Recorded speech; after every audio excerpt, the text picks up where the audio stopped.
Welcome to another episode of the MMA Lock-Cast. I'm your host, Manpreet, aka MMA Lock of the Night, and your boy on Twitter at MMALOTN. This week we're going over UFC Rio Rancho. For those of you guys who don't know where Rio Rancho is, it's in Albuquerque. For those of you who don't know where Albuquerque is, don't know what to tell you. It's one of those events where they have a fight night in just like a random city. Albuquerque is mainly known for New Mexico and obviously the Jackson Wink camp that's down there. So I guess they think it's a hot spot for them to go down there and bring a fight night, so I can't really blame them. Let's quickly go over this last event that I had, which was UFC 247, headlined by Jon Jones and Dominic Reyes. Say what you want about the decision in that fight, but I covered it a ton in my last couple podcasts, so make sure you guys check out those as well. All right, let's go over the actual bets for that event. So my dog of the night play was a 1.4 unit play at plus 135 on the Alex Morono and Callum Williams under 2.5. No brainer there. I thought Morono was going to be the one that actually comes out with the victory here.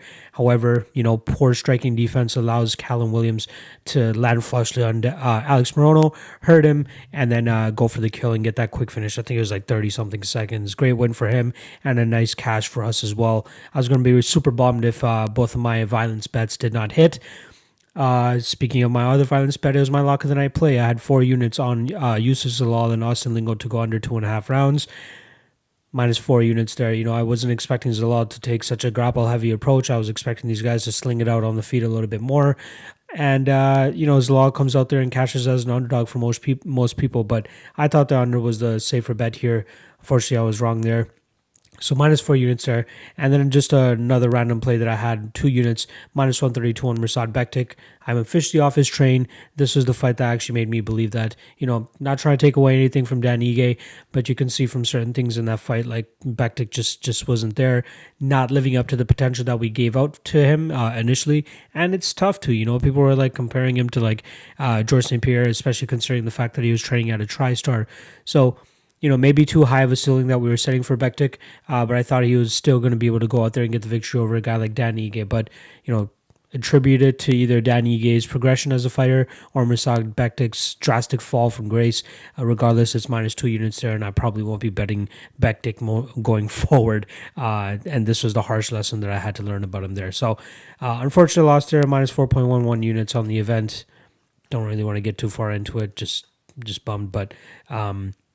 I did also have a small dog of the night play on the Invicta 39 card, which was the night before. I had 0.75 units at plus 225 on Ashton Covens over Jin Yu Fry. Super, super close fight. Saw a lot of people giving the scorecards to Ashley Cummins. Saw a few the other way. Not going to really call robbery just due to the fact that I have bias on this, due to the fact that I had money on the fight, so can't really complain too much there. But yeah, that was a minus 0.75 units as well, so rough weekend, but we're back at it for Rio Rancho, and thankfully for us, there's another 7 straight events coming right up, including a couple Bellator ones sprinkled in there as well. So plenty of time to make up for that, and obviously the crappy run that I had to finish off 2019. But here we are. We're gonna get right back into it. So UFC Rio Rancho overall, decent card. Tough to find ones that are really in the realm that make me really want to get up for it. Better than 247, I believe, overall in terms of like talent that's stacked out throughout the card. But Nathaniel Wood fighting John Dodson is a great rite of passage fight for Wood, in my opinion. Jim Miller always brings a fun fight. He's going up against Holtzman.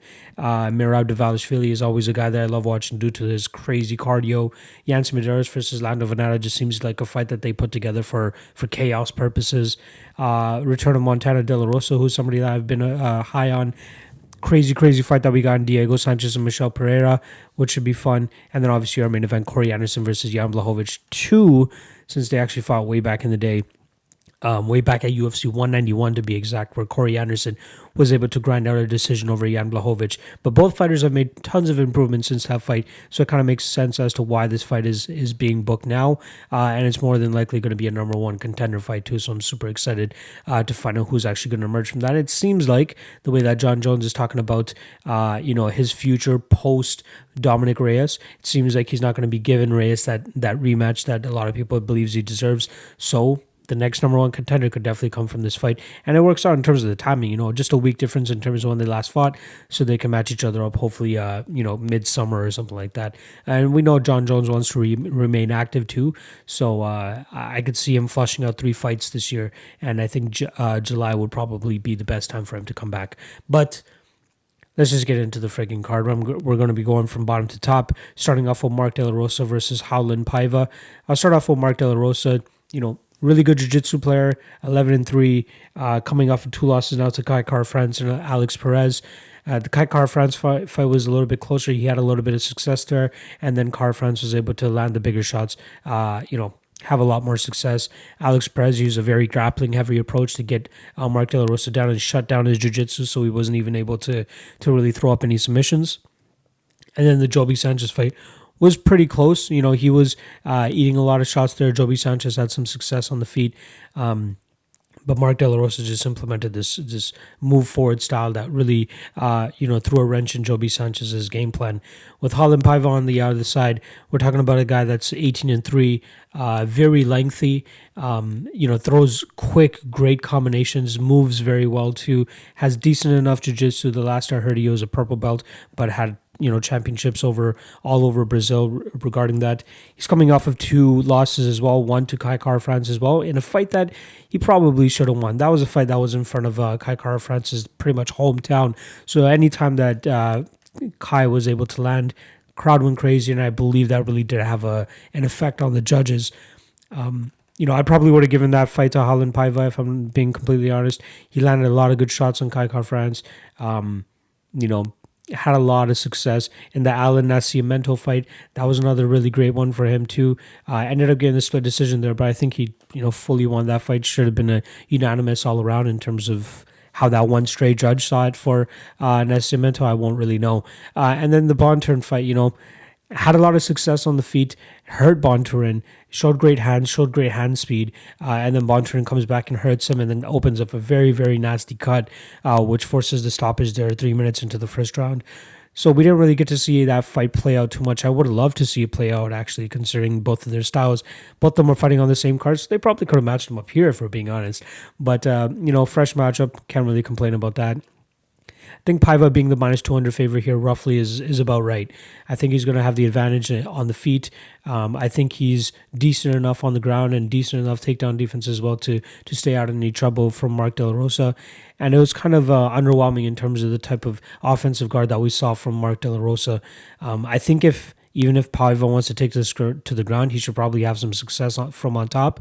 But I think his best success will come from the standing position, moving well. Mark De La Rosa really plots pretty hard on his front foot, so I think that's going to be open for Paiva to kick freely, which he has shown that he's done in the past. So I think that's a path to victory for him there.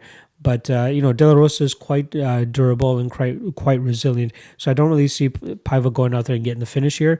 However, I do think he will go out there and get the decision. I expect him to light Mark De La Rosa up on the feet and just pretty much cruise 50 minutes. There might be some instances where De La Rosa gets this fight to the ground, but I don't think there's too much risk of a submission threat here for Paiva to worry about. So I'm going to take Paiva by decision. Minus 200 is not that bad. I'm seeing the line swing a little bit more too. Let's see what it's at now. It was minus 200 when I earlier saw it. Yeah, it's still minus 200. I could see it getting a little bit better too, so I'd sit tight on that. But I am thinking of Paiva as a bet, maybe as a lock of the night bet, if not as a potential parlay piece for something later on the card that I'll let you guys know about. But I definitely like Paiva here as a bet, and think he holds some good value there as well too. So I'm taking Paiva by decision. Next up, we got Macy Chiasson against short notice replacement Shanna Young, who's stepping in for Nico Montano. If you guys don't know already, Montano had to pull out due to a MCL tear apparently, so she's probably going to be hanging it up for a little bit. Not sure if she'll come back to the UFC. The UFC has given her a bunch of chances. Say what you want about it being an injury, so maybe they should be a little bit more lenient about it. But she's had such a tumultuous career in the UFC, and as a champion at 4-3, it's just... former champion, I should say. It's a little bit crazy. So, in steps Shanna Young, Invicta FC product. She's coming off of one victory, actually, over Maija Suomata, who is a girl that she actually beat in the Phoenix Series one-round fights way back in September. She ended up losing later that night to Miranda Maverick, who just pulled off a great victory over Pearl Gonzalez this past weekend. So it's unfortunate for Miranda that she wasn't the one that got the call up, but then again, she did just fight last weekend. Shanna Young on the other side, I believe she is from that general area. Let me just confirm that. She's from Tennessee, so from the south, close enough, I guess. And the Suotama fight, she showed decent striking. Suotama really wanted to get the fight to the ground so she could show off her jiu-jitsu, which is where she, has the best strength. After the first round, it just seemed like Maiju really gave up there, and Shanna Young was able to take advantage of that. Decent striking. She's a strong girl. The only thing about her striking is seems a little bit robotic. She kind of just throws her hand. She doesn't really put her body behind it. I think if we really saw her tighten that aspect of her game up, she has enough power in those hands to actually hurt some of these girls. I don't think that there's an actual line out yet. Yeah, no, there's no line currently due to the fact that it literally just got put together yesterday, I believe it was, or earlier today. But I'm assuming that they're going to put Chiasson as a pretty heavy favorite due to the fact that it's such a short notice. I don't think that there will be enough value on Macy Chiasson to actually pull the trigger. I do believe that Chiasson will win, and we'll just quickly go into her what her strengths are. She's really, she's very big in this, and something that people should really take into consideration is the fact that Shanna Young is a 125er going up to 135 on short notice. And Macy Chiasson, she won the Ultimate Fighter actually at 145, and now she's decided to come down to 135 to truly fight at a division that she believes she would have the advantage in. She's a big girl. She's a long girl. Let me get the actual statistics here for you guys, or metrics. 5'9" with a 72-inch reach. And on the other side with Shanna Young, we're getting 5'7" with the 68-inch reach. So a little bit of a size advantage there for Macy. Huge camp advantage too, in my opinion, with Fortis MMA, who's on a huge run right now. I believe that she's having a lot of success, being with Saif Sayud and those guys. Unfortunately, lost last time around to Lena Landsberg. It just seemed that Landsberg was just being the grittier fighter there. Probably first round for Chiasson, but from after that, Chiasson wasn't really able to get Landsberg down or really implement her strategy. And Lena Landsberg was just having fun in the clinch. That's kind of where Lena Landsberg lives. So that's not really where Macy Chiasson wanted that fight. She has power in her hands too. I think that she'd be able to take advantage of the rudimentary striking of Shanna Young. She's got to be careful because, again, Young does have a little bit of power. But I think that this is a fight where Chiasson should smoothly, she could probably get a finish here if I'm not. She could probably get a choke. Now that I'm thinking about it, we have seen Shanna Young get tapped in the past. I like Chiasson here. I would entertain the Chiasson inside the distance prop, but I don't know what that would be. I'm assuming she's going to open like a minus 300, minus 350 favorite. I wouldn't play her straight. I would entertain playing her inside the distance. Otherwise, I would totally pass this fight if I'm being honest. But I got Chiasson. I'm going to say Chiasson by second round submission. Next up, we got Casey Kenney versus Merab Dvalishvili. I kicked off this episode by telling you guys that I'm a big fan of Dvalishvili. 9-4, a little bit of a salty record. The Frankie Science fight, very controversial decision there. And then the Ricky Simone fight, that was pretty much a fight that Dvalishvili was about to win on the judges' scorecard, and then they somehow give him that technical guillotine choke. The funny thing about that finish, I'll touch on it real quickly, is that, Merab was pretty much back on his feet, ready to celebrate a little bit, or not on his feet, but was getting up and in the process of getting to his feet. And then the commission came in, or the doctors came in, and they pretty much told him to lay back down and just chill out. I think that's kind of what attributed to the technical submission there. If they allowed him to get back to his feet, and if he collapsed, we could absolutely say that the guy was out. But if he had actually gotten up under his own strength and stayed on his feet, they probably would have given him the decision and probably not said that it was a technical guillotine choke. So, unfortunate loss for him there. He should technically be 9-2 if we're being honest. On a 4-fight winning streak within the UFC itself. But he is coming off of 2 straight victories over Terrion Ware and Brad Katona. The Katona fight was very, very impressive. He's going up against another grapple heavy fighter, and he was able to go out there and pretty much grapple fuck Brad Katona. There were plenty of chances where Brad Katona actually got back to his feet, but Dvalishvili is such a machine. I believe they've actually changed his nickname to that as well, if I'm not mistaken. But The guy's cardio is insane. Ray Longo talks about him on the Anakin Florian podcast pretty much all the time. The guy has cardio for days. He just keeps going, keeps wanting to train, keeps wanting to go endless rounds. And I find it really hard for anybody to be able to keep up with the pace of him. The thing that Casey Kenney has here is he has decent grappling. You know, he showed off his good scrambling ability against Ray Borg too. That was probably a fight that he probably should have lost. The Manny Bermudez fight, that was another fight where he was able to get away with a lot of top position. You know, showed off decent cardio there, but, you know, really started to suck the wind in the third round. And if you start to suck wind around Merab is going to see that. He's going to rush you. He's going to overwhelm you, and he's going to decisively take the victory away from you, especially in the third round. I like Merab here, if I'm being completely honest, and I love the fact that the line is getting a little bit closer. What's it sitting at right now? Minus 150, minus 165 for Merab. I'm probably going to bet this if I'm being completely honest. I'm thinking about going lock of the night deep on it, maybe even 3.5 units due to the fact that it's such a low line. 3.5 to 4 units there. There's a lot of lock of the night plays I'm considering for this, but I'm only going to stick to one, max two, and Merab is definitely up there for me. You know, Casey Kenney, decent jiu-jitsu, but I think he's just going to get too overwhelmed by Merab Dvalishvili. His entries are beautiful. He's quick. Energizer bunny, never stop moving. Casey Kenney, you know, in his last two fights, we have seen him slow down, and we have seen, you know, Ray Borg had a lot of success in that third round. You know, Manny Bermudez had success in that third round, and I'm expecting the same from Merab here if he gets there. But I think that Merab just, you know, Cain Velasquez is him. If you guys are old school UFC fans, you guys will know that Cain Velasquez's style was he may not have had the best top position because guys were able to always get up, but he had the cardio, wrestling, and gas tank to be able to put these guys back on their butt and make them even more tired. So I'm expecting that type of approach here from Merab.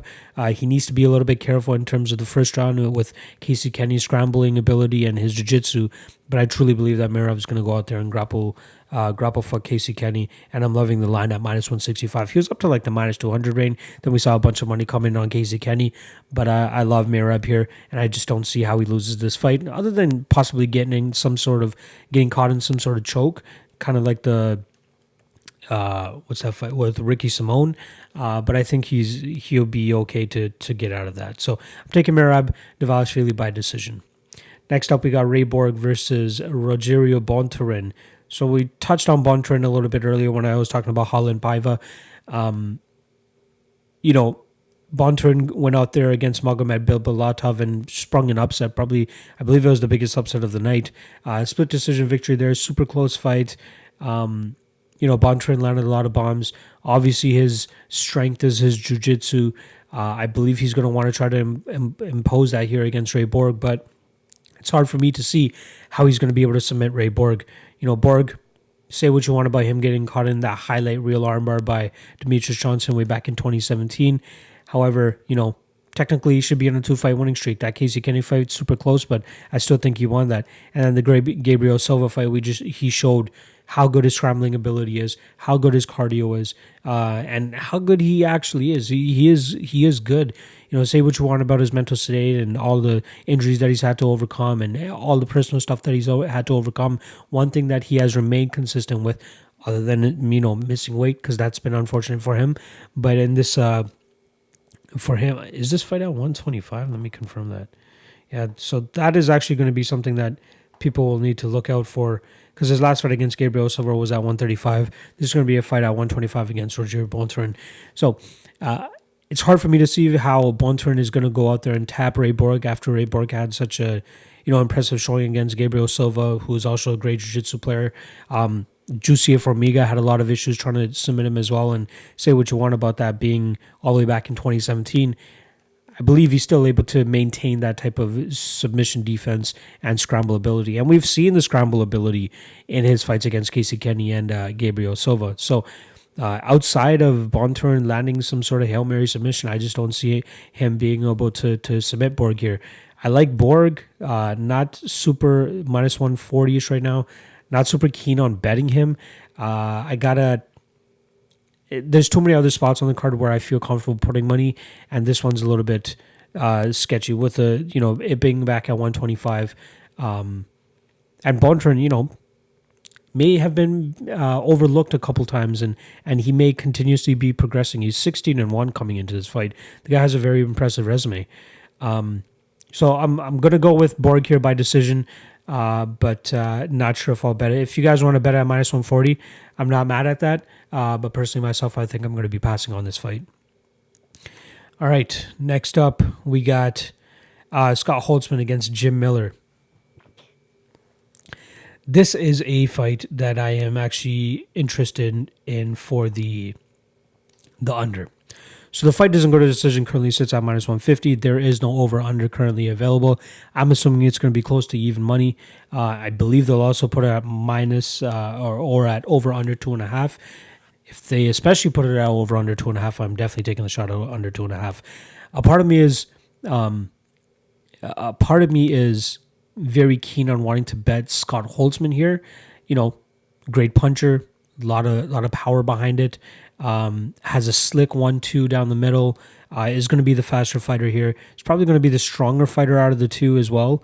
But his gaff against Nick Lentz is kind of concerning. That's a couple fights removed now. You know, he came back and beat Dong Young Ma. Had to get that fight stopped due to the fact that Ma's eye completely closed at the end of the second round. He wasn't able to see, but he was hitting Ma with some shots. He was hitting Nick Lentz with some shots too. And I believe if Holtzman lands on Jim Miller the way he did against Lentz and Ma, Jim Miller's probably going to get sat on his butt, let's be honest. Miller was durable way back in the day. Slowly, as his career has progressed and as he's gotten older, his durability has gone down. I think that Scott Holtzman has the power to actually put him on his butt and finish him. The concern here is if Jim Miller actually gets a hold of Scott. If he lands one of his own bombs. We've seen him land power shots on a bunch of these guys and finish them. Clay Guida, Jason Gonzalez, Alex White. He's just been pulling out some of these finishes out of his ass, and I'm not going to count out the fact that he lands on Scott Holtzman. Everything tells me from the tape that Scott Holtzman is actually going to be able to get out of the way of any of the slower shots coming from Jim Miller. However, anything can fucking land. Nick Lentz went out there and grinded out Scott Holtzman. I could see Jim Miller going out there and trying to grind out Scott Holtzman as well too. Maybe land a bomb on the way in and then just grapple him and maybe try to take this into the jiu-jitsu realm. But we have seen him, get close to gassing, and I think at that point, I think Scott Holtzman will be able to land shots on Jim Miller that Miller won't be able to come back for. So I'm really liking the under 2.5 here. I'm liking Scott Holtzman as well too. I'm going to say he's going to win by KO or TKO, probably second round. But I really want to see if they drop the over-under at 2.5. A part of me thinks they will, just due to the fact that Scott Holtzman has gone to a decision quite often. However, the way these styles match up, and I think Jim Miller being the main ingredient here that will actually, be the reason as to why this fight goes to a finish, and the hand speed and power of Scott Holtzman, I love it. I love the under, and the fact that it's going to be probably at a pick'em price, completely on that as well. So I'm liking Scott Holtzman here. This might be a 1.5 to maybe even a 2-unit bet, this under here. So I like it very much. I think Scott Holtzman lands, though I'm going to say second round and puts away Jim Miller. Surprise could happen where Jim Miller clips Scott Holtzman and gets the submission himself, but I'm going to bank more so on Scott Holtzman to win by TKO, but not betting either side, so that's great because one of them is probably going to get the finish. But I'm going to say officially Scott Holtzman by TKO second round. Next up, we got John Dodson versus Nathaniel Wood. This is another fight that's kind of closely lined. Nathaniel Wood seems to be running away a little bit in terms of the line. Last time I checked, it was -145-ish, -150 for Nathaniel Wood. Now he's up to -160, so there seems to be a lot of money coming in on Mr. Wood. So let's start off with Wood. They call him the Prospect. I believe that's still his nickname. He's 16-3 now. He has put together 1, 2, 3, 4, 5, 6, 7, 8 straight wins. His only loss was to Alan Philpott due to a broken nose, so can't really blame him for that one. With that said, he's looked really good in his last couple fights. He's come into the UFC and pulled off 3 straight finishes. Johnny Eduardo, Andre Ewell, and Jose Alberto Quinones. The guy looks good. He fights long. He kicks very well. Very good movement. Very good with his combinations as well. He's very quick getting in and out, trying to land on these guys and get out. And then his jiu-jitsu has looked top-notch as well. My only issue here with John Dodson is Dodson has been going up against killer competition for his last many fights. They can even push it all the way back to John Lineker, with maybe the exception of Eddie Wineland there. But John Lineker, Eddie Wineland, Marlon Moraes, Pedro Munoz, in a fight that he won a split decision, probably should have lost, but, won't say anything there. And then Jimmy Rivera and Peter Yan. It's hard to tell how much John Dodson has actually regressed, or how much he is actually, not how much his skill has depleted due to the high level of opponents that he's actually been facing. This is his first, this is the fight. I call it the rite of passage fight for Nathaniel Wood. If he's able to get past his veteran and John Dodson, who, hard to finish, hard to put away, you could probably drop the prospect from Nathaniel Wood if he gets past John Dodson here. It's hard for me to see how Nathaniel Wood finishes him here. Dodson is just so quick, keeps moving, very explosive. The only thing lacking is his output. When he does throw, he throws with a lot of heat, and I think that Wood is going to have to be very careful there, because I don't know if he's really seen anybody that explodes as quickly as John Dodson, nor throws as much heat as John Dodson. I think that Wood's going to have to stay moving, land the pitter-patter shots on the outside, throw a lot of leg kicks, try to slow down Dodson as much as he can. If he can get this fight to the ground, not a lot of people have had success keeping John Dodson down, so maybe just mixing it up to keep John Dodson on his toes is the way to go here. But I'm not too keen on taking the plus money on John Dodson. Again, he's fought top competition in his last couple of fights. We don't truly know how much he's regressed, but his lack of activity makes it hard to bet somebody like that. You can say all you want about him, having tons of power in a sense, but what if he doesn't land that shot? What if he always comes up like an inch short or something like that? No pun intended there, but Nathaniel Wood is strong. Let's get the actual metrics here. 5'3", 66-inch reach for a John Dodson, and then we got 5'6" with the 69-inch reach for Nathaniel Wood. So he's going to have a lot of room to cover there. He's going to have to, get past the kicks of Nathaniel Wood, who I believe he's going to be using that quite often. I don't see Dodson going often for takedowns, so that might be a little bit of a concern. But at minus 160 now, I'm not as comfortable with betting Nathaniel Wood. I think he wins. I'm going to take him by decision as well. But he's got to be careful with Dodson, man. Dodson can crack. That might be the last thing to go as well, is the power. I believe he still has a little bit of the speed, so Wood's really going to have had to study him, look for any type of, tells or any type of, any type of evidence that John Dodson is actually about to close the distance with the blitz. As long as he has that under wraps and he, is able to keep it his distance but do his work still, he should be okay. So I'm going to take Nathaniel Wood by decision. I will give it to John Dodson. Super, super, super durable. I don't think he's ever been finished, actually. Yeah, he's never been finished, at least not according to his Tapology record. So this will be a really tough test for Wood. The closest he got to actually going to a decision in the UFC was against Andre Ewell before he pulled out that rear naked choke there with 38 seconds left. Very, very close fight. But I'm going to take Nathaniel Wood here by decision. Just not enough reasoning for me to want to take the plus money on John Dodson, so you got to go with Nathaniel Wood here. All right, next up we got Tim Means against Daniel Rodriguez. I believe this is a short notice. Yes, it is a short notice for Daniel Rodriguez.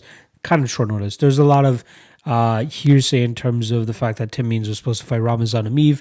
From what I heard, Ameev never actually accepted that fight. Somebody reported it and made it official, per se. However, he actually never agreed to that fight. So in steps Daniel Rodriguez, who is coming off the Contender Series. He was on the Contender Series, had a fight with Smash Global, and then now is making his UFC debut. Let's start off with Daniel Rodriguez. He seems a little promising. Not the most potential, but he seems like somebody that throws with a lot of heat. He has a lot of finishes on his record. His fight against Rico Farrington was one where he was dealing with somebody with a very large frame. He had to close the distance without trying to get hit as much. He short off a lot of good leg kicks there. Landed a lot of power shots too. in his fight against Ivan Castillo. Landed a beautiful knee in a fight where they were pretty much just throwing back and forth. It was a great fight. Yeah, he has a lot of power in his hands, but it's a little bit slower. I think Tim Means is actually going to have the speed advantage here. Most of his finishes or most of his attacks come from his hands, whereas Tim Means, I believe, is a little bit more diverse with his striking. Beautiful knees, beautiful elbows, beautiful punches and kicks. They just come from so many different weird angles. And Tim Means looked great in his fight against Thiago Alves. Hurt him, went for the choke, got the guillotine finish there. And he was coming back from a pretty severe ankle, knee injury or leg injury of some sort after he got knocked out by Nico Price way back in March. Made a relatively quick turnaround for somebody who went through something as devastating as that. 9-month turnaround, comes in against Thiago Alves, gets the victory there. And now against Daniel Rodriguez, this is going to be an interesting fight. Something that I would entertain here is actually the fight doesn't go to decision. Minus 240. Let me see what the under looks like. They'll probably set it at -1 or at 1.5. So that might be something that makes me a little bit skeptical. We could see an absolute 12.5 minute striking clinic by Tim Means here. Daniel Rodriguez is quite durable. I'll give him that. But this is a fight that Tim Means should go in there and actually easily win. With Rodriguez, he does carry power, so it could get a little bit iffy for Tim Means. But, minus 255 now for Tim Means. Not too bad. I may revisit this later in the week, but I am going to take Tim Means here. Not sure if I'll actually make him a parlay piece or anything like that. But I think just, again, with his diverse striking, his range, his experience alone, he's coming into this fight with his 42nd fight, whereas Daniel Rodriguez is only coming in with his 12th fight. Yeah, I see no reason to really bet Daniel Rodriguez unless you think that he's going to land that bomb on Tim Means and actually put him out. So I got Tim Means probably by late second round TKO, just overwhelming pace. Next up, we got Yancy Medeiros versus Lando Vannata. Surprised both these guys are still in the UFC, considering the fact that, Lando Vannata, what is he? 1, 3, and 2. He's actually gone to 2 draws in 3 fights against Bobby Green and Matt Frivola, which is kind of unheard of. Nobody really has a draw ever on the record, let alone 2. So that's something weird to see here for Lando. But this is kind of a fight that's just been put together kind of for the fans. Lando Vannata has a great wrestling background, but never really uses it. Wacky striking, burst onto the scene against Tony Ferguson, hurt Ferguson so many times, never ended up finishing him, and then Tony Ferguson comes out of nowhere and just chokes him in the second round. But, spinning wheel kick KO on John McDessie way back in 2016, outstruck by David Tamor, out-grinded by Drakkar Klose, and then Mark Diakisi, another one where he got completely outstruck. In this fight against Yancy Medeiros, it's a little bit easier for him, I think. Yancy Medeiros is a little bit more wild than his last couple of opponents. I'm not even talking about the Marcos Mariano fight because that guy should not be in the UFC. He was strictly given a UFC contract due to the fact that Anderson Silva took that main event slot against Israel Adesanya. It was more so like a Chris Avila, Nate Diaz situation, or Artem Lobov and Conor McGregor situation. I don't believe Mariano is even in the UFC anymore. But getting back to Lando Vannata, it's just going to be chaos. I think Medeiros loves a firefight. I think Lando Vannata loves a firefight. I think that's what most people are expecting here. The fight doesn't go to decision is minus 150 right now. If they set it at minus 2.5 or under 2.5, it's something that I got to consider too, just considering how wild both of these guys are. Yancy Medeiros is a little bit crisper of a striker, but still has a lot of holds. Better jiu-jitsu, I believe, than Lando Vannata, if I'm not mistaken. Is going to be longer too, so his best paths of victory might be to stay on the outside and pick apart Lando Vannata if he's able to. But I think that Lando's just going to be able to close the distance too well for Yancy to establish that type of game plan. So I got to go with Lando here. Yancy, I'd say his biggest one to date is that fight against Cowboy Oliveira. Oliveira, broken nose in that fight, sucked a lot of wind there, and then unfortunately got the lost at the end of the third round there. And then Yancy Medeiros, tough last 2 fights. Donald Cerrone finished in the first round, and then Gregor Gillespie completely grapple fucked him, and then eventually got a TKO finish near the ending of the second round. I think this is a gimme for both guys. This is a chance for them to go in there, get a victory, get double their money finally for the last couple while that they weren't able to. But yeah, I'm going to take Lando Vannata here. I think he actually gets the finish. I think he TKOs Yancy Medeiros in the second round. I'm going to say the first round. I think they just go to war right off the bat, throw any game plan out the window, and we see a little bit of a fun fight for however long it lasts. I will keep an eye on that under, though. If it's plus money at 2.5, I might have to take a shot there. But I am definitely liking the Jim Miller and Scott Holtzman under 2.5 a lot better. Don't even know what the odds are yet, but just based on what the fight doesn't go to decision says, that's probably what we're going to get. All right, next up, Brok Weaver against Rodrigo Vargas. Let's quickly start off with Vargas. His last fight against Alex de Silva. Took that fight in Brazil. Was it in Brazil? Pretty certain it was in Brazil. Come on. No, that was actually in Uruguay. Pretty much seems like a guy that just wants to go out there and strike. A lot of antics in that fight against Alex de Silva. There were, I believe in the second round, he tried going for a takedown. It was a very half-hearted and shitty takedown where Alex de Silva was able to, reverse it, get on top. And then, the fight mainly played out as de Silva holding top position. Rodrigo Vargas didn't seem like he had much to offer off of his back or even, to try and get up off of his back. Brok Weaver, on the other hand, is a guy that likes to implement his grappling, likes to be the more powerful guy in there. As soon as he can get this fight to the ground, I think that's what he's going to try to do.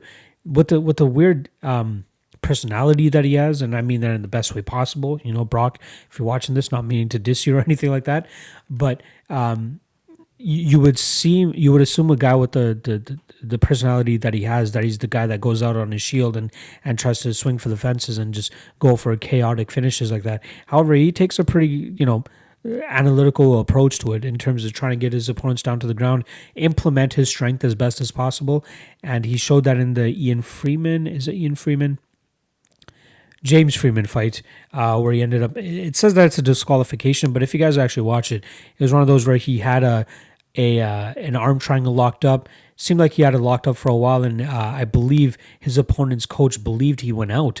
So his coach actually ran into the ring and was literally about to take Brok Weaver off of him before Freeman actually tapped. So literally as Freeman was tapping, his cornerman came in and was about to intervene. So they actually ruled it as a disqualification, which is weird, considering the fact that we saw the tap before any type of actual interference happened. But Freeman's coach was well into the ring before the fight was actually stopped. So they ended up calling it a disqualification. It was a clear-cut win. No bones about it. They should just overturn it. They should overturn it due to the fact that the tap was right before any type of intervention happened on James Freeman's coach. So, good win for Weaver there, pretty dominant. And then he comes in against Devin Smith on the Contender Series and just had a hard-fought battle. Devin Smith seemed like a guy that just wanted to try to get this fight to the ground, worked hard for takedowns, had one really good takedown right off the bat, but after that was having a lot of issues getting Brok Weaver down. Then Brok Weaver started showing off his own grappling, was able to reverse the position against the cage. It was a lot of clinching against the cage, but Brok Weaver was showing he was a more powerful guy, or at least had a better level of sustaining his gas tank throughout the 15 minutes, kept reversing Devin Smith, landing a lot of shots against the cage. I believe he's, I've seen in past fights as well where he implemented his grappling and his jiu-jitsu, and I think that's where he's going to have the advantage here against Rodrigo Vargas. What's he at? Minus 280. Probably a good parlay piece, if I'm not mistaken. I like him to go out there and grind out Rodrigo Vargas. The only way I see Vargas winning this is if he catches Weaver on the feet. I just don't see that happening. Weaver is decent enough on the feet to handle his own, but I think that he's really going to want to close the distance, get this fight to the ground, maybe get a submission, maybe a TKO, but I see him winning this fight strictly through his grappling. So I'm going to take Weaver by, I'm going to say third round submission. I think he wears out Rodrigo Vargas, ground and pounds him. Vargas turns to his back and gets tapped out. So I'm taking Brok Weaver. Next up, we got Montana De La Rosa versus Mara Romero Borella. This is another potential locker that I played that I'm thinking about. So De La Rosa kind of let me down last time around against Andrea Lee. I bet her at roughly around the plus 200 mark. Thought there was a ton of value there considering her massive grappling advantage, or seemingly massive grappling advantage. Andrea Lee did a really good job in terms of getting back to her feet. De La Rosa was not able to hold her down and implement her jiu-jitsu, and then Andrea Lee pretty much start to have fun on the feet in that aspect. Borella, on the other hand, I don't think that she's going to have as much success trying to get back to her feet. Her last fight against Lauren Murphy, that was the last fight, had some success in that first round. It was a relatively inactive first round from either woman, but Borella definitely showed that she had this hand advantage, or the speed advantage, the striking advantage, did decent enough damage on Lauren Murphy in that round. And then in the second round, things kind of started to change. Lauren Murphy got the fight to the ground, then Borella got back up, but then was just held up against the cage for pretty much a solid 2.5 minutes. There was nothing that Borella could do to get off that position, that disadvantage. A position that she wasn't able to get out of and implement any of her game. Very, very unfortunate for her. Even in the Tyler Santos fight, that fight was a fight that played out largely in the clinch realm. There was success on Taylor's side. Taylor's path to victory in that fight was pretty much to stay at range and let her striking go. There were instances where she was able to, but then Borella always initiated the clinch, and it was just like the Lauren Murphy second round, last half of the second round. It was pretty much just clinching up against the cage. I think she's going to have trouble against Montana De La Rosa. De La Rosa is going to be the stronger fighter here. She's going to be the bigger fighter here. I think she's going to have the better jiu-jitsu as well. So even if this fight hits the ground, I think we'll see De La Rosa dominate there. But if this fight's going to take place against the cage, I think that De La Rosa is going to have the strength, and that's where it's pretty much going to come down to. Borella may be able to have some sort of advantage on the feet in terms of her striking, but I don't think she really has some crazy knockout power that De La Rosa is going to have to worry about, and I don't think that she's going to have the strength either to keep De La Rosa off of her. So I love De La Rosa in this spot. Her striking leaves a little bit to be desired, but I don't think that's going to matter much here against Borella, who just seems to, she seems to get very demoralized in her corners, especially in that Lauren Murphy fight going into the second round, or even in the third round. She seemed disheartened. She seemed like she was already beaten, and I think that if De La Rosa implements her grappling heavy style from the get-go, and if she doesn't get the finish in the first round, it could be issues for Borella. So I like De La Rosa here. She's probably going to be a lock and I play, at least 3.5 units. She's currently around minus 167, minus 165 on some of my books. But I wouldn't even mind putting a little bit of a poke on her to win inside the distance at plus 305. So I like De La Rosa here. I think I'm going to take her by third round submission, or you know what, I'll take her by second round submission. I think that she just wears on Borella in the first round, and then in the second round she really implements her jiu-jitsu and gets the victory there. Maybe a TKO, but I don't think that Borella is going to have much success getting De La Rosa off of her. De La Rosa, in my opinion, she has top 5 grappling in that division. She is a problem. Once she tightens up her striking a bit and she's able to tighten up her footwork and really use her striking to set up her takedowns, she's going to be a problem. She has a ton of potential still. She's only 24 or 25. I believe the sky's the limit for her, considering she's coming from such a grappling-heavy background. I love her in this position. I just don't see how Romero really finishes her or beats her or even out-grapples her, which is where I think this fight is mostly going to take place. So I'm going to take De La Rosa by second-round submission, or third round submission, maybe a late submission, whatever it is. But I like De La Rosa for sure here. She's probably going to be a lock and night play, maybe 3.5 to 4 units. Love her in this spot. Next up, we got Devin Clark against short notice replacement Daquan Townsend. Devin Clark was actually supposed to go up against Gadzimad Antigulov. Antigulov had to pull out, and in steps Daquan Townsend on very short notice. So we're talking about less than 20 days later. Less than 30 days later, less than a month later, he actually fought at UFC Raleigh, which was the card after the Conor McGregor card, and he lost a decision to Bevan Lewis then. In this Devin Clark fight, he's coming in as a plus 255 underdog. It's just tough to me to see how Daquan even gets this fight. He should probably be got. He's on a 2-fight losing streak, but he never really shows anything in terms of, being an actual winner. All the fights that actually mattered for him, he's kind of shit the bed. The Dalchalungi Ambula fight got completely starched there. The Bevan Lewis fight, wasn't able to really close the distance or get Bevan Lewis off of his game. With Devin Clark, I think he's going to succumb to a little bit of the grappling pressure from Clark. My only qualm with siding with Clark here is his chin. We've seen, if he's not really able to get his grappling going, and if his opponent lands on him, Clark starts to wilt a bit. And I think that Duquan, as much as I just shat on him, he does hold a little bit of power. Apologies. I think he does hold some power, and I think he could give some problems to Devin Clark. Am I willing to take the plus 255 shot on him? Probably not. Both guys are relatively low level. I believe Devin Clark will go out there and out-grapple Daquan Townsend. And just in all of Townsend's fights that he's lost by decision, we're going to see him go buck wild in the last 2.5 minutes. And I don't like that for Clark. Clark just seems to get clocked, and his chin doesn't always seem to be there. So this fight is a complete stay away fight for me. Not even betting the fight doesn't go to decision, because either this is Devin Clark grapple fucking Daquan Townsend for 3 rounds, or this is Daquan Townsend landing a Hail Mary shot in the first, second, or third round. I could see either scenario playing out. And at minus 310, not willing to play Devin Clark, plus 255, and the skill set that Daquan Townsend brings, and lack of skill set, I should say, not willing to bet him either. So this is a complete pass fight for me. I'm going to go with Devin Clark actually grinding him out and winning by decision.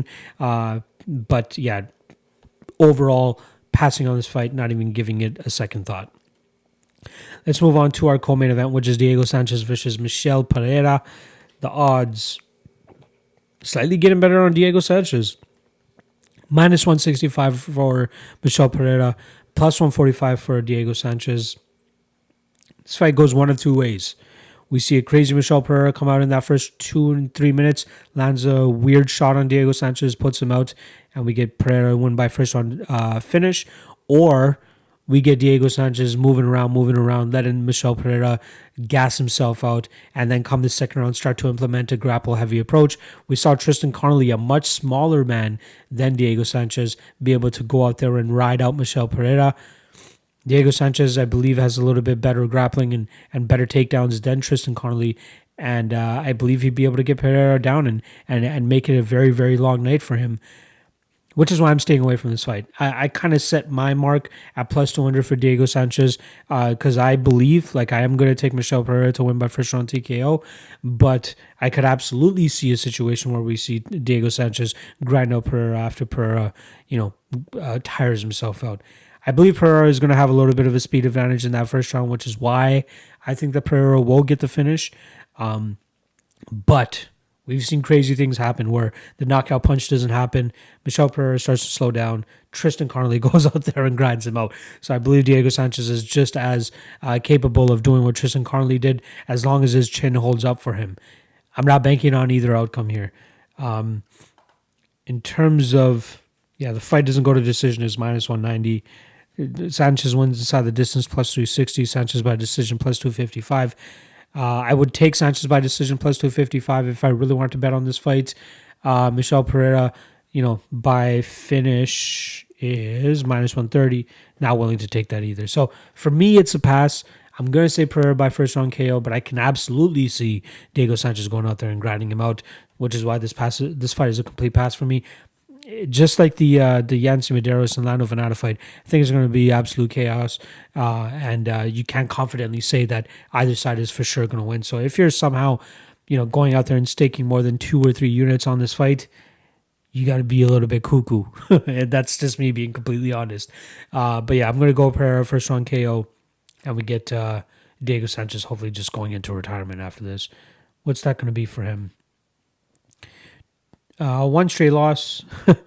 He beat Craig White and Mickey Gall. Just been exchanging wins and losses recently, so it's tough to build a case for Diego Sanchez here.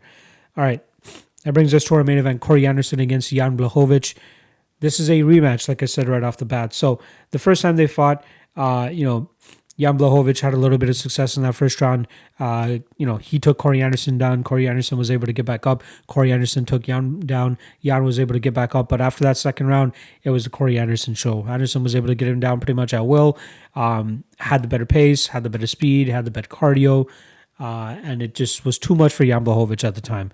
This fight took place in 2015, September 2015, which was UFC 191. And now we're in 2020, almost 5 years later from the first time they fought. And both guys have progressed the game tenfold, in my opinion. I want to say Jan Blachowicz progressed a little bit better and more, just due to the fact that, he wasn't at the level of Corey Anderson back then. But I believe that Corey Anderson has gotten better too. Start off with Corey Anderson. 4 straight victories. Patrick Cummins, Glover Teixeira, Ilir Latifi, and Johnny Walker. Johnny Walker being a little bit of the anomaly here because he goes out there and finishes him within 2 minutes. And I believe I touched on this after that fight actually happened. And I had Corey Anderson straight, and I had him by inside the distance due to the fact that I thought that Johnny Walker was, he was going to completely whiff in that first round, second round, then third round. Corey Anderson was going to go out there and TKO him with his pace, but he goes out there and finishes him in the first round. What I thought actually happened there is Corey Anderson landed a great shot on Johnny Walker while Johnny Walker was kind of off balance, and it looked like he stunned Walker, but that just gave this adrenaline to Corey Anderson to go out there and pursue the finish even harder, and that's kind of how the finish came about. If you guys notice it took Corey Anderson a little bit to actually put away Johnny Walker, but that was just due to the fact that he really wasn't that hurt off of that first shot that landed. So maybe false hope sometimes works out there. And luckily for him, Johnny Walker wasn't able to land a clean enough counter to actually put Corey Anderson out. Corey Anderson goes out there, gets a beautiful finish, and, probably should have gotten a title shot after that, but probably will get a title shot if he's able to get by Jan Blachowicz here. So we know Corey Anderson's style. They call him overtime for a reason. He loves pushing the pace. He loves staying in his opponent's face. Jabbing your face off, consistent movement, mixing takedowns. I believe he had the most amount of landed takedowns in the light heavyweight division. I believe that is still true. That pace he's going to be able to put on guys is a little bit too much. We saw Jan Blachowicz kind of slow down against Thiago Santos, and then, in the Jacare Souza fight, he went the full 5 rounds, and he was fine, but he was going up against a Jacare Souza that's not able to push the pace as much as a Corey Anderson. So, Blachowicz has made plenty of improvements since that fight himself. Big wins over Jimmy Manuel, Nikita Krylov, Luke Rockhold, and Jacare Souza, but he did lose that fight to Thiago Santos, sandwich in there. But he's improved his takedown defense. He's improved his striking. He has improved power as well, so that's always going to be a concern in terms of Corey Anderson's chin. But one stat I do want to throw out there for people in terms of Corey Anderson's chin, the last time he got put out was November of 2017, so we're closing in on 2.5 years of when that actually occurred. He has fought pretty heavy punchers after that too. Glover Teixeira, Ilir Latifi, Johnny Walker was able to sustain all of those as well. Jan Blachowicz may have the power to knock him out too, but I don't know if he's going to be able to land cleanly enough. It's going to have to be a very calculated first 2 rounds for Corey Anderson to go out there and then, take this fight away in the 3rd, 4th, and 5th round. I believe he has the ability to finish Jan late because I think his cardio will be able to hold up here. And we did see Jan start to slow down later in that fight against Jacare Souza. Again, does not have the best cardio himself too. So I'm interested to see how Jan looks in the 3rd and 4th round against Corey Anderson, who's always going to be go, never really giving Jan a time to rest. So I think that's where it becomes a little bit iffy for Jan. I love the line on Corey Anderson, if I'm being completely honest. -190, -185, not bad. I think that we're going to see a little bit of money come in on Blachowicz in the next couple of days too. So I'd sit back and wait and see if we can get Corey Anderson around that -175. But Corey Anderson was actually a line that I was looking at parlaying with Raulian Paiva. I know it's good to probably play both of these guys straight, but I was thinking of making a 2 or 2.5 unit bet on that parlay. Currently on Sport Bet, we have Corey Anderson at -186. I just want to see what the parlay of with Raulian Paiva at -205, +129, +130. Not bad.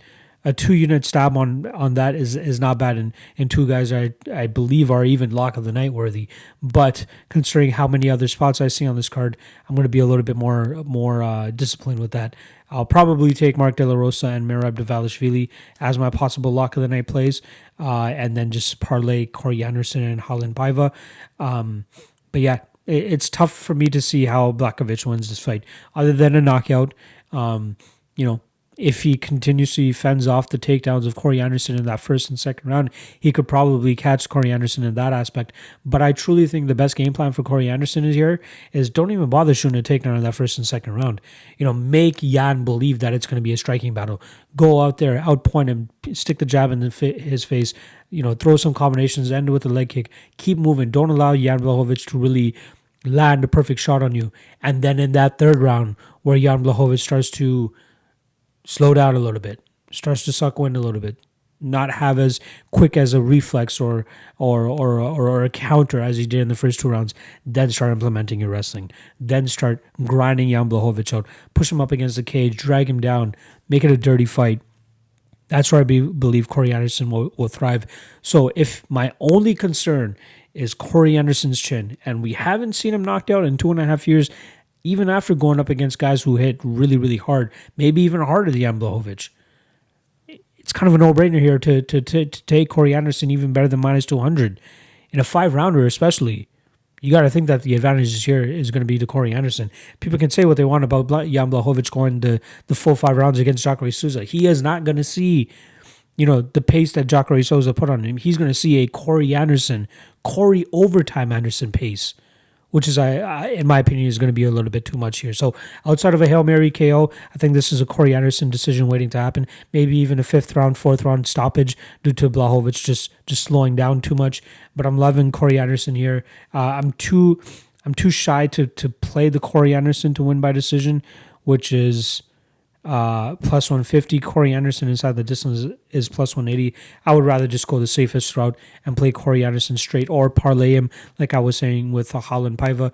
That's probably going to be my game plan going into this, but we'll see as the week progresses and where these lines actually go. But I love Corey Anderson. I'm going to take Corey Anderson by decision.